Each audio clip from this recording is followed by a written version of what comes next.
Всем привет, я кинокритик Антон Долин.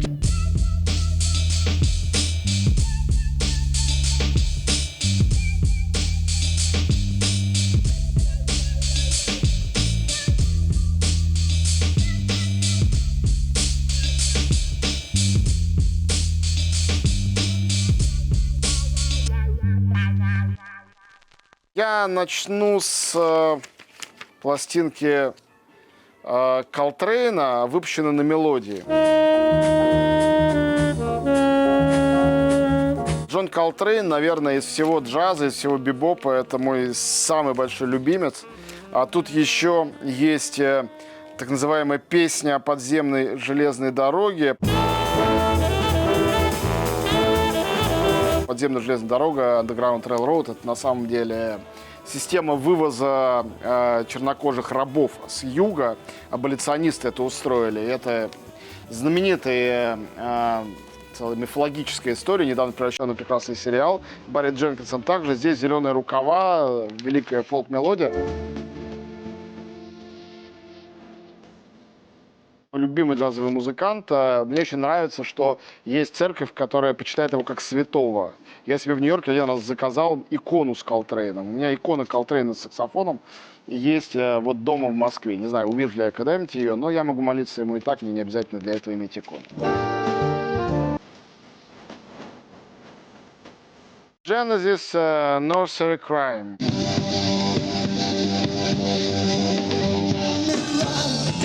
Плод моего многолетнего, на самом деле не закончившегося до сих пор увлечения прогрессив-роком или арт-роком британским. На самом деле Genesis никогда не был моей самой любимой группой. Я предпочитал, например, King Crimson или Gentle Giant, но по неизвестным для меня причинам Genesis остался на наиболее долгий период. То есть я его до сих пор регулярно слушаю, и эту пластинку выбрал, потому что я слушаю совсем недавно. Вот Musical Box, например, с которого он начинается, это абсолютный шедевр.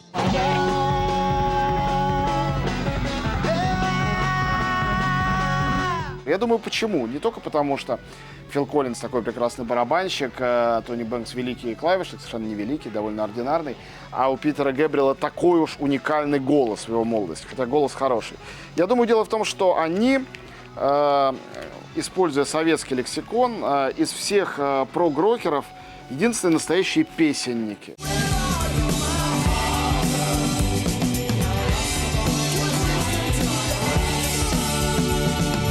Genesis — это такой музыкальный театр, очень мелодичный, очень красивый, сентиментальный, но не чересчур, и очень-очень британский. За это я их люблю, в частности, вот эту пластинку. Джимми Хендрикс. Электрогитара начинается по-настоящему в музыке с него, если не говорить о его предшественниках-блюзменах. И эта пластинка из нескольких концептуальных альбомов, потому что есть миллионы каких-то концертников, бутлегов, сборников. Но вот есть несколько альбомов, которые были выпущены при жизни Хендрикса.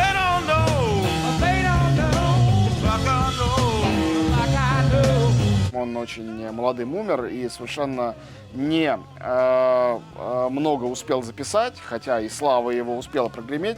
И вот Band of Gypsies — это самый экспериментальный, на самом деле, из его альбомов.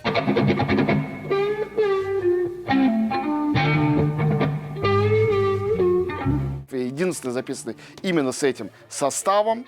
И мне кажется, в известной степени опередившие свое время. Не могу сказать, что мне нравится здесь хотя бы одна композиция конкретно, но в целом вайб, дух этого альбома, как и психоделическая обложка, мне очень близки, очень нравится. Всего лишь этим летом, мне кажется, совсем недавно это переслушал.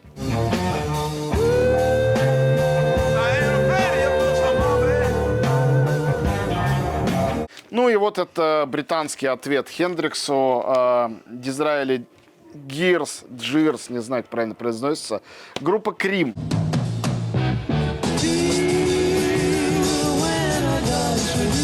Никогда особенно любви не питал, надо сказать, гитаристу и одному из главных участников этого трио Эрику Клэптону. Мне кажется, он скучнейший персонаж.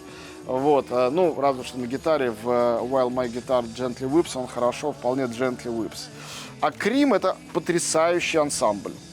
И это, наверное, лучшая их пластинка. Не знаю, что здесь особенно выделит. Может быть, Sunshine of Your Love.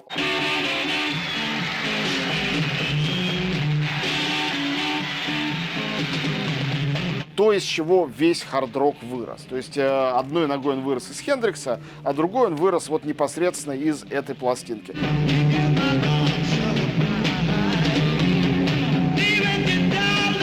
И тут очень яркая психоделическая обложка, конкретно лондонские 60-е.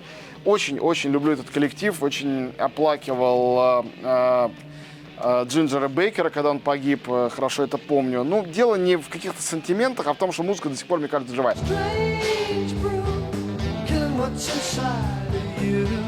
Еще одна хард-рок пластинка здесь, которую я очень-очень люблю, это Black Sabbath.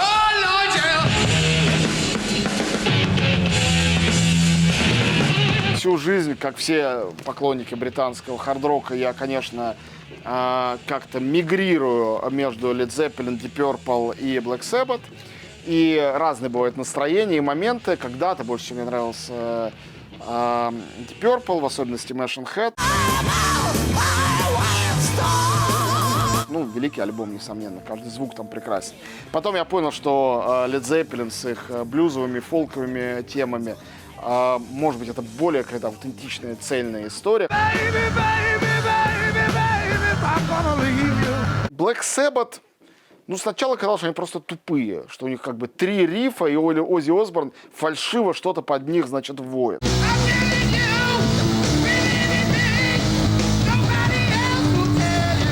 Как-то это даже бесило. Но вот это была пластинка, с которой я в них влюбился по-настоящему. Может, потому что Рик Уэйкман из The Yes тут играет в заглавной композиции, которую, кстати, я обожаю. Sabbath Bloody Sabbath, может быть, лучшая здесь песня.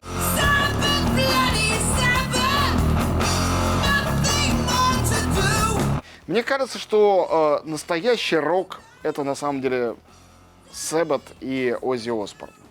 И, кстати, отчасти Ронни Джеймс Дио, который пел у них позже, тоже. Это тоже очень были хорошие пластинки, но не такие, как с Оззи.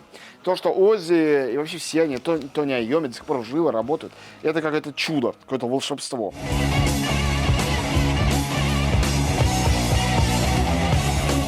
Продолжая британскую тему, но теперь опять к прогрессив-року, это Yes.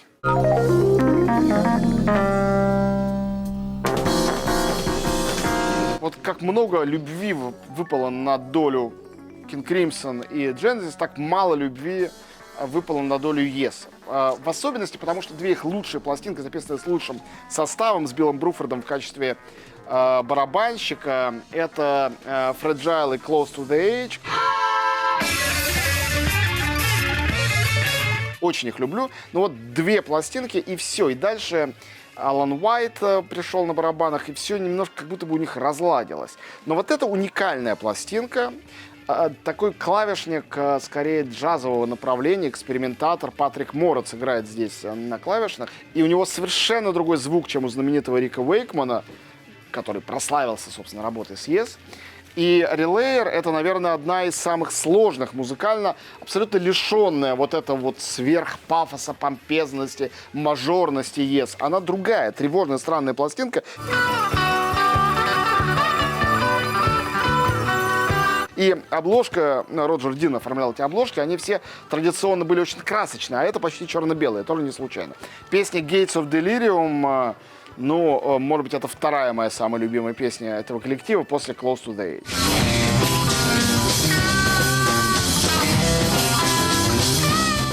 Pink Floyd. Не стыжусь.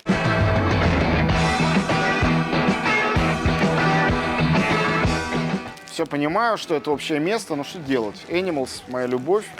И этот новый микс, абсолютно иначе звучащий, чем классическая пластинка, тем не менее авторский, это был какой-то дар небес. Я его тут же себе купил и периодически слушаю. Вообще это, ну как сказать, это тот подарок, которого не ждешь. Это как у тебя есть любимая, не знаю, книжка какая-нибудь, и вдруг ты узнаешь, что автор не в какой-то там глупой юности, а в зрелом возрасте создал другую версию того же самого произведения, ты просто никогда ее не читал.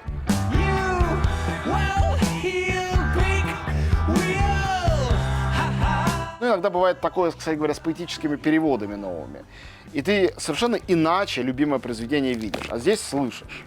Ну и вообще, вот это вот, значит, что это электростанция, выглядящая как скотобойня, цветающая свиньей, это, конечно, совершенная классика. Часто эту пластинку сравнивали с «Скотным хутором» Оруэлла, но, по-моему, это произведение сильнее.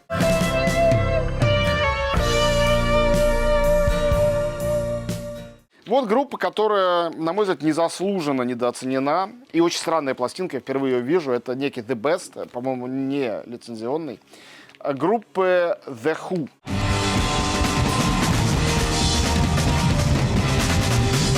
Все они, мне кажутся, потрясающими людьми. И Роджер Долтри, вот настоящая глубокая глотка, как он орет. И Пит Таунсенд.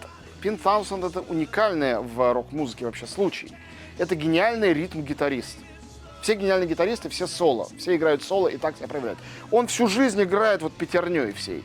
Но и делает это настолько зажигательно и прекрасно, что ни с кем не сравнить. А главный солист у них в группе, инструменталист, это Джон Энтвистл, их басист, к сожалению, покойный. Ну и, наконец, Кит Мун, к сожалению, очень рано погибший. Человек, который придумал словосочетание Led Zeppelin, кстати говоря. Один из безумнейших барабанщиков британского рока. Я очень люблю отдельные их песни. Меня каждый раз травмируют, когда люди считают, что это не они написали Behind Blue Eyes. No one knows what it's like to be the bad man. А приписывают какой-то идиотской современной группе, которой даже название не буду вспоминать, чтобы не опорочить авторство Who. Вот. Ну, здесь что, начиная с Substitute и My Generation, ранние великие песни, ничем не менее великие, чем Satisfaction Rolling Stones. По мне, так только лучше. А дальше есть, вот, к примеру, I'm Free или Pinball Wizard. В общем, обожаю этих людей. Они еще и гении концертных выступлений. Я ни разу, к сожалению, не был на живом концерте. Но теперь уже, когда осталось всего 2 живых участников группы, все равно это уже не то. Но видел много записей их живых исполнений. Это всегда волшебно. Роберт Джонсон.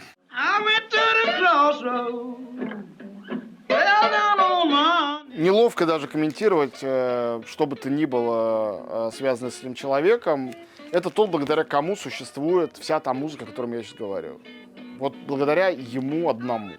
С него начался акустический блюз, из которого вырос электрический блюз, из которого вырос рок-н-ролл, из которого весь рок, включая самый сложный прогрессив рок, вырос.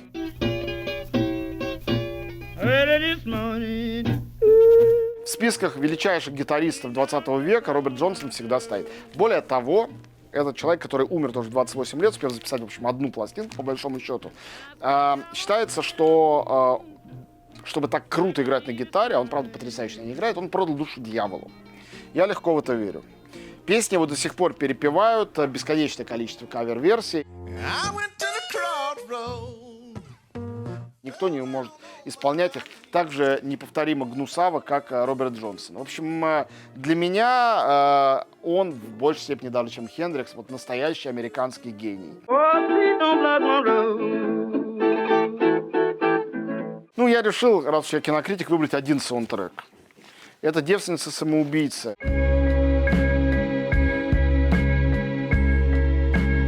Софии Копполы. Люблю очень эту картину. По-моему, одна из лучших у Копполы. Я обожаю Кирстен Данст, у которой там великолепная ее еще такая девчачья роль.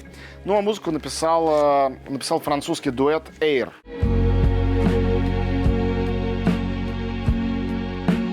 Их дебютная пластинка Moon Safari, вот в моей маленькой рижской коллекции винилов она даже есть.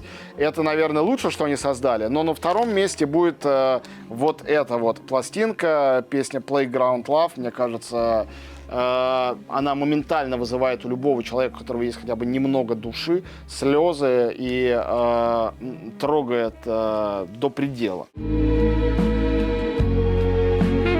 Иногда я даже думаю, что не настолько хорош сам фильм, насколько хорош этот саундтрек. Ну, чтобы вы не думали, что только простые мелодии и ритмы Air меня трогают, я выбрал все-таки одну симфоническую пластинку.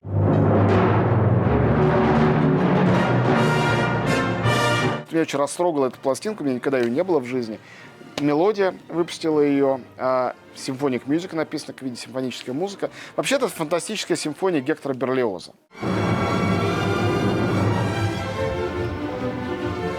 Берлиоз мой любимый французский композитор, настоящий романтик. Фантастическая симфония — это его шедевр.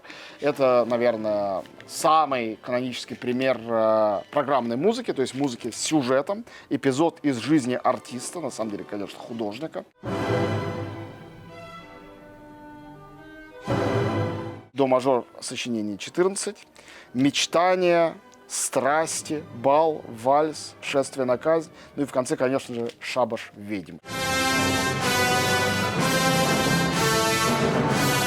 Что может быть прекраснее?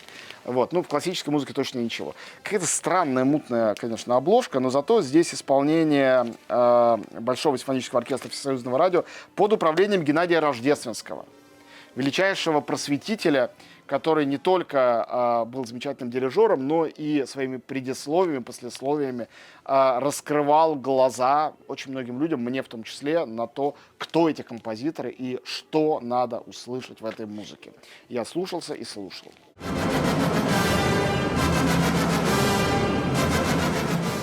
И последний винил, ну, как без этого. Это моя мама, Вероника Долина. Когда б еще не спел тот голос глуховатый. Это ее первая легендарная пластинка. Запись 85-го года, выпуск 86-го, тоже мелодия. Здесь самые знаменитые ее классические хиты. «А хочешь, я выучусь шить». А хочешь, я выучусь шить, а может и вышивать. «Пастораль», «Гололед», «Легенда о сфинксе», «Я сама себя открыла», «Дом Чайковского в Клину», у нас дача там в Клину, поэтому. Дом Чайковского в Клину, старая открытка. Знаменитые песни, предисловие Булата Акуджава, который дал ей такую путевку в жизнь. И мне кажется, кстати говоря, очень красивая, атмосферная, вот с этим вот размытым пейзажем городским обложка. Гололед, такая гадость, неизбежная зимой.